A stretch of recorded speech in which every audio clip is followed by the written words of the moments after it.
So we've got our drums pretty well dialed in. Let's add our bass guitar and see if we can get them to play well together.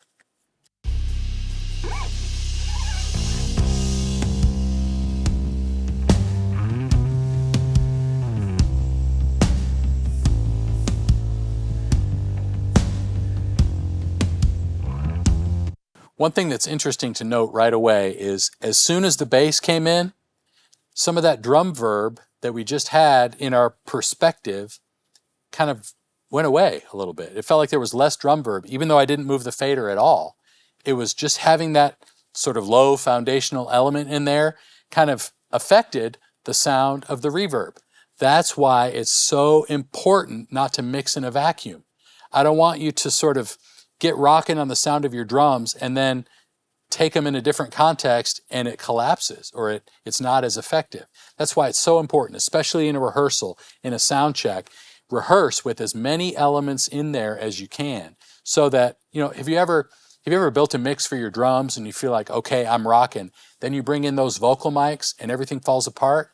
It's because the vocal mics live in the room are essentially another drum mic in a lot of ways, because you've got this open mic now that has drum bleed in it that you weren't accounting for when you were soloing your drums in place. So again, not that you never solo, not that you never listen in isolation, but it's always important to listen in context. So now that my bass is in, I might actually turn up the level of my drum verb a little bit to make sure the presence of that snare drum and all of the sort of space that it's in is maintained.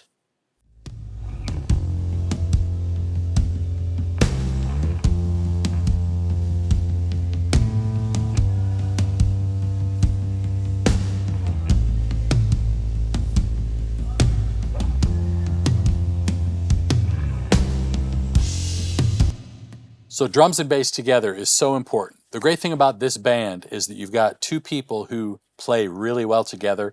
They've been playing together for a long time. So the kick and the bass are precise in the way they fit in the pocket together. So I'm not worried about sort of the arrangement and how we might be limited by what the band is doing because they're great players.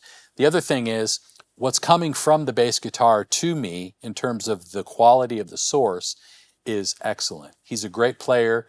His rig is awesome. So I'm doing minimal processing with the bass DI. As you can see, I have the CLA 76, but the amount of compression is very limited. If you watch the meter, it's only doing probably 2 to 3 dB of compression most of the time. The gain reduction is not out of control. It's really just a smoothing element. There's one thing I'm doing in addition, though, that's interesting. This plugin called RBass is something that I've started using again recently that I kind of used in the studio days that I'm trying to apply live. So the way it works is basically you can center around a frequency, and based on that frequency, this intensity dial turns up or down the intensity of that frequency range.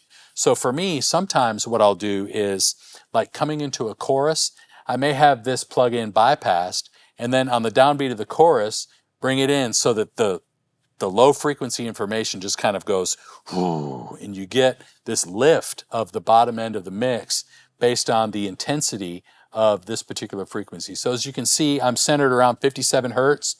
So let's see if you can hear. If I take this out, let's go back and play that same section, and I'll turn it on when we come into the chorus and see if you can feel the difference in the intensity of that bass guitar. We'll go maybe about halfway through the verse and see what we can do.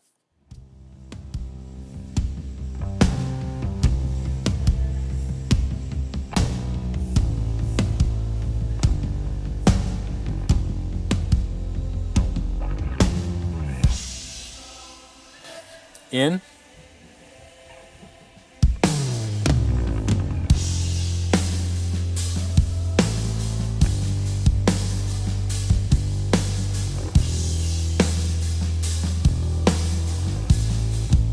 Then listen when I take it out, see if the low end kind of goes away a little bit.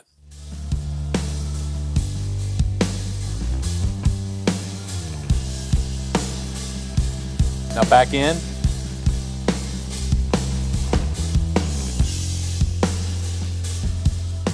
To me, there's just this kind of width and kind of in the bottom that is very pleasing in a song like this. So especially with worship music, you know, coming out of the bridge into that last chorus, doing something like this almost as an effect, it'll kind of give your subs just this extra lift that could be really impactful for your overall mix. Okay, so we're pretty happy with the blend of our bass and drums. As I said, these two guys play great together. They complement each other so well. So let's add guitars now to the mix as we sort of build the rest of our band around what our bass and drums are doing. So next in my order here, in my input list, are my electrics. Now, we have some electrics on tracks as well as our electrics that are being played live, because Chris's band has one electric player. And so there's only so much he can cover with what people want to hear from on the record that we can pull off live. So let's keep our bass and drums where they are and just add these electric tracks when they come in to sort of see how they can integrate into what we've already established. Now, one thing to note in terms of arrangement, this might be something you can take back to your band. These electric tracks don't come in until the first big chorus. You know, arrangement-wise, sometimes it's important to be strategic about what your electric guitar players are doing within the song. Sometimes it may be important to lay out for a while. Hey, don't play in the verse, come in the chorus, and you give the song a lift that isn't there otherwise. So that's the way we approach the electric tracks with this band, is that we want them to kind of complement and augment what the band is doing. So let's see if we can catch when they come in and make it happen.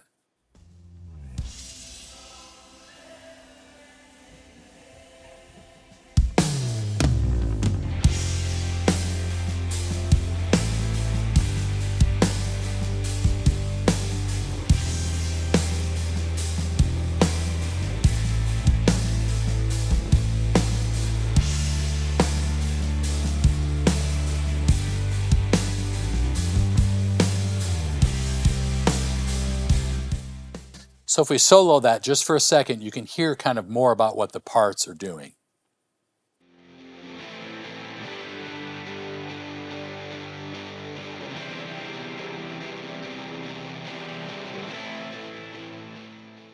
You notice it's mostly first position, mostly power stuff, just kind of chunky, really kind of foundational. When you listen to those with the bass, it's like they're kind of following each other harmonically with very simple ideas. This is a huge note to take to your band. You know, when we talk about mixing musically, part of it is all about finding parts that complement what each other's doing. So when we integrate those fairly simple electric parts with what our main guitar player Daniel is bringing to the table, you'll hear how they support each other and give what Daniel is doing a foundation to sit on to be a more effective musician. So let's listen to that again, and then I'll bring in Daniel's tracks on top, and you'll hear the difference. Here comes the chorus.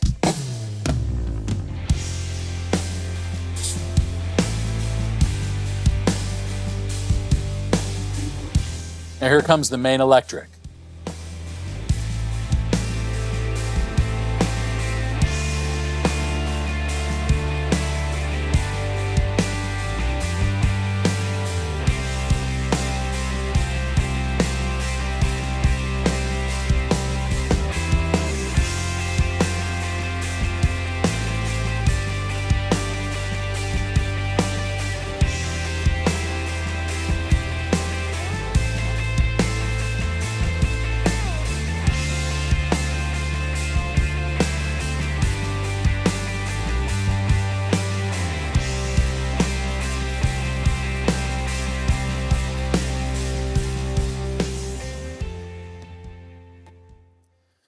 So it's easy to hear how Daniel's able to play on top of those other guitars and establish a more melodic context that follows more of the vocal. You heard how the first guitars followed more of the bass and the fundamental of the harmony. Now the main lead lines can follow the melodic elements of the vocal, and the way they complement each other is really, really effective. So I hope you're able to hear that. I want to talk about Daniel's tone just a little bit. He's a great player with a great rig. We have basically two amps. We have an AC30 and a matchless. And here's the sound of his guitar just kind of out of the gate with those amps.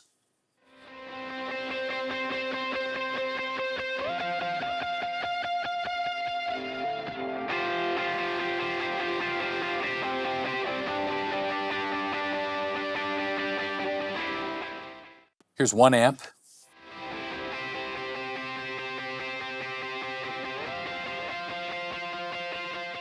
And the other one.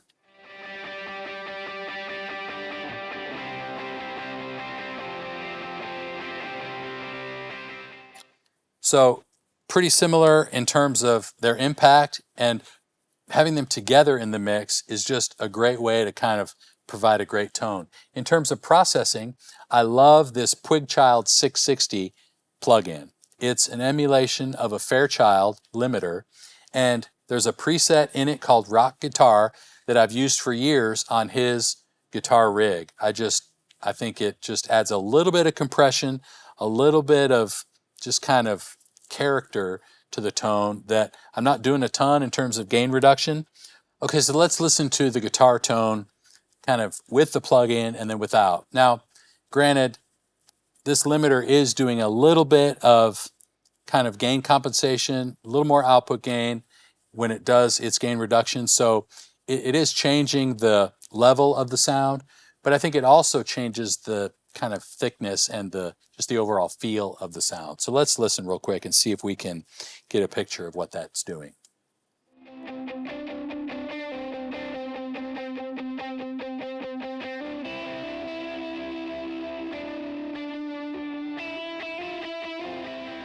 Now I'll turn it off.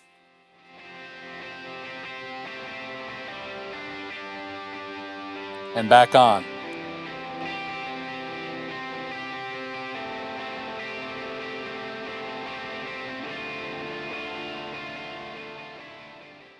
There's a little more bite to the tone, a little more aggression, a little more coming at you, which for what we're using this guitar for, I think that's really appropriate. What about acoustics? So obviously Chris plays acoustic on every song, and he plays a really nice Taylor, but he's not really concerned all the time with being a great guitar player. Even though he is a good guitar player, he's focusing on engaging the audience and sometimes moving around and not really paying attention other than just playing the right chords. So unlike some guitar players who really focus on, you go to James Taylor to hear him play the acoustic guitar. You go to Chris Tomlin because he's a great worship leader. So the sound of his acoustic is important, but we also have acoustics tracks in case there's times when he needs to put his guitar down and just lead the audience in singing. So let's start with the sound of those tracks because I'm not doing anything to them. It's just how they're coming at me from the tracks rig that's associated with our keyboard player, like the electrics. It's just they're coming straight down tracks with no special sauce at all.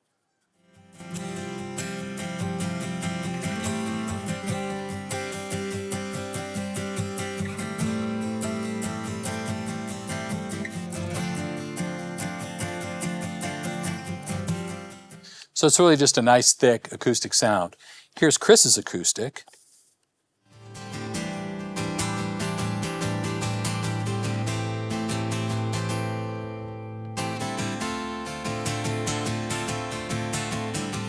Now on his guitar, I am using the SSL plugin, and I'm using the EQ and the compressor. So I have a little top end boost and a little cut around 400 hertz or so, and then some compression.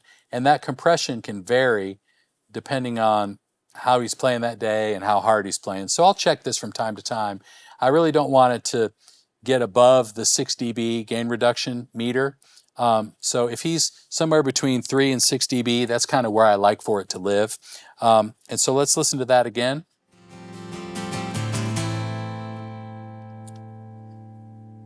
And now I'll bring in the tracks with it.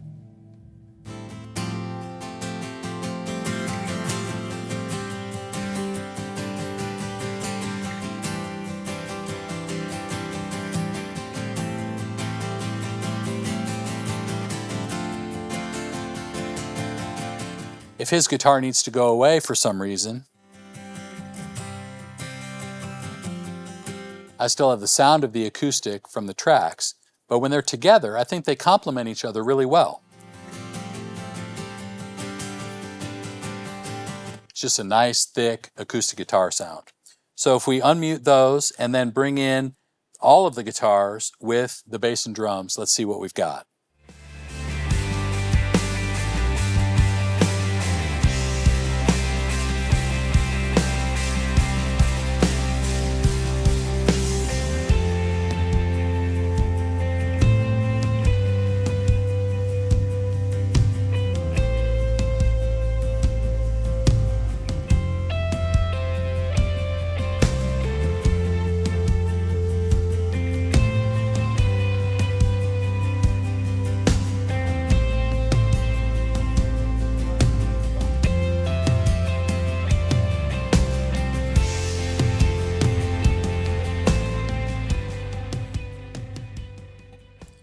So another note about my electric guitars, before we leave guitars, I do have a channel of parallel processing on Daniel's Electric. So basically you'll see this channel here called EG Parallel. So I'm sending Daniel's electrics to the left-right, but then they're also going to group 3, which is that parallel channel. And that processing that's happening on that channel is really the CLA2A. And so I've got it set to where I can apply a good bit of peak reduction to the sound and some EQ that's cutting some of the upper mid. What I'm doing there is basically using this as a way to add some more level on some of those lead lines without adding a bunch of upper mid tonality. So it's cutting some of that upper mid, applying a lot of compression. So it's really just kind of the sound of this compressed version of the guitar that I can ride on some of those lead lines to make them speak a little more effectively. So let's get back to that and see if we can illustrate how that works.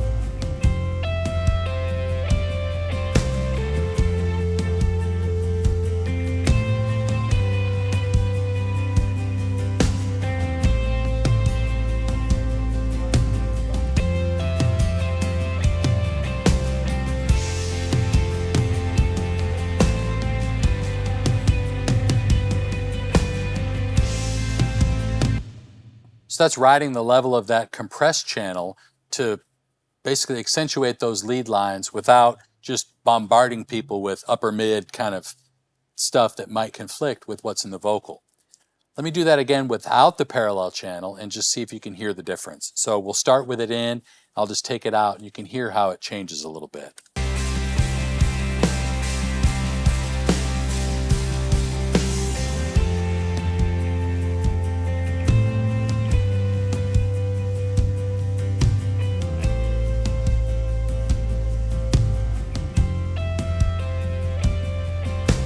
Back in.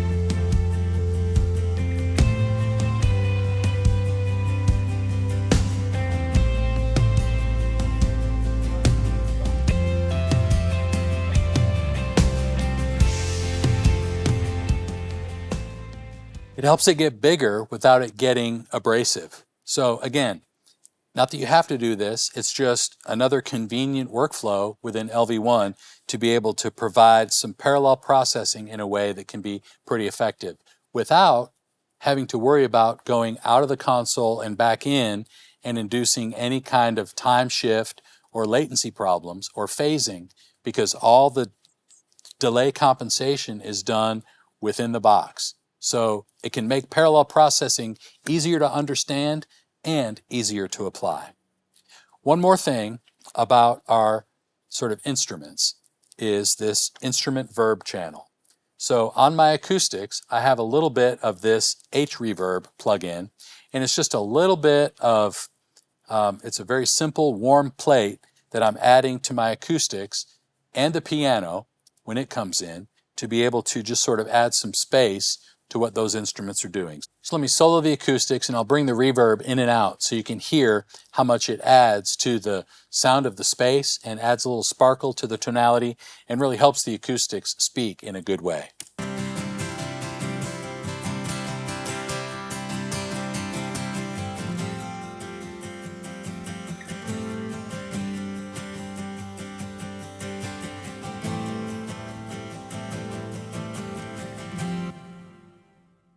So you can hear when I stop playback how there's this tail and it's a nice, it's kind of warm plate reverb that puts them in a space that is pleasing but not overwhelming. And I think it really helps the acoustics just kind of have a pocket to sit in with everything else. So I think our guitars are in good shape. I'd like to now add our keys and tracks so that we can round out the sound of our whole band.